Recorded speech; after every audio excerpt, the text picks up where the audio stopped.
வணக்கம். இன்னைக்கு நம்ம பார்க்க போற டாபிக் பாத்தீங்கன்னா செயற்கை நுண்ணறிவு 10th ஸ்டாண்டர்ட் தமிழ் புக்ல இருக்கிற டாபிக்கை நம்ம கொஸ்டின் வைஸ் ஃபாலோ பண்ணிட்டு இருக்கோம்.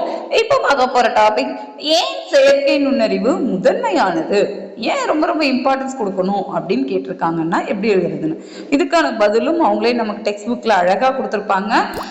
நாம் இப்போது செயற்கை நுண்ணறிவு காலத்தில் இருக்கிறோம், இதுல இருந்து அவர்களுக்கு வணிக வானம் வசப்படும் அப்படின்னு கொடுத்துருக்காங்க. ஸோ கிட்டத்தட்ட இந்த 2 பேராகிராஃப் நம்ம டெஸ்ட்ல எழுதுற மாதிரி இருக்கும். ஸோ எக்ஸாம்ல ஒருவேளை இந்த கொஸ்டின் கேட்குறாங்கன்னா எப்படி எழுதலாம்னு இப்போ பார்க்கலாம். ஏன் செயற்கை நுண்ணறிவு முதன்மையானது, இந்த கொஸ்டின் கேட்குறாங்க எக்ஸாம்லனா நம்ம எப்படி எழுதுறதுன்னா, நாம் இப்போது செயற்கை நுண்ணறிவு காலத்தில் இருக்கிறோம். இப்பவே செயற்கை நுண்ணறிவு நம்ம கிட்ட வந்துட்டு நாம் நினைப்பதை விடவும் வேகமாக இந்த தொழில்நுட்பம் நடைமுறைக்கு வந்து கொண்டிருக்கிறது.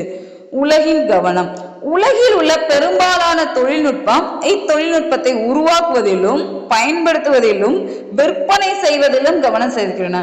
புதுசா என்ன உருவாக்கலாம், எப்படி எல்லாம் விற்பனை செய்யறது, இதிலெல்லாம் கவனப்படுத்துகின்றன. இத்தொழில்நுட்பம் உலகளாவிய வணிகத்துக்கு உதவுகிறது. ஸோ பிசினஸ் மைண்டடா இருக்கிறவங்களுக்கு இது ஹெல்ப்ஃபுல்லா இருக்கு அப்படின்னு கொடுக்குறாங்க. வேலை வாய்ப்பு, செயற்கை நுண்ணறிவின் மிகுதியான வளர்ச்சியால் தரவு அறிவியலாளர்களின் தேவை கூடியுள்ளது. கண்டிப்பா நமக்கு சயின்டிஸ்டோட லெவல் அதிகமா தேவைப்படுவாங்க. இயந்திர கற்றல் வல்லுநர்கள் முதலான பல தொழில்நுட்ப வல்லுநர்களின் தேவையும் பெருகி வருகிறது. இயந்திர கற்றல் வல்லுநர்கள். வணிக வானம் வசப்படும். போட்டி நிறைந்த இவ்வுலகில் செயற்கை நுண்ணறிவை யார் முதலாவதாகவும் சரியாகவும் பயன்படுத்துகிறார்களோ அவர்களுக்கு வணிக வானம் வசப்படும்.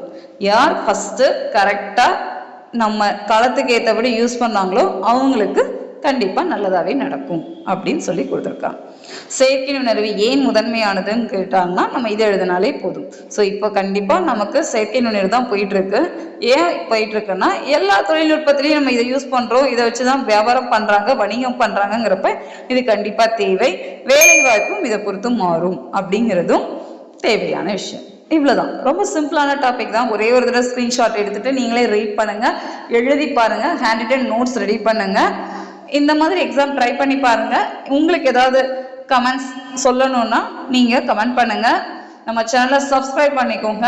இதே டாபிக் இல்லை வேற டாபிக்ல உங்களுக்கு ஏதாவது கொஸ்டின்ஸ் கேட்கணும்னாலும் கமெண்ட் பண்ணுங்க.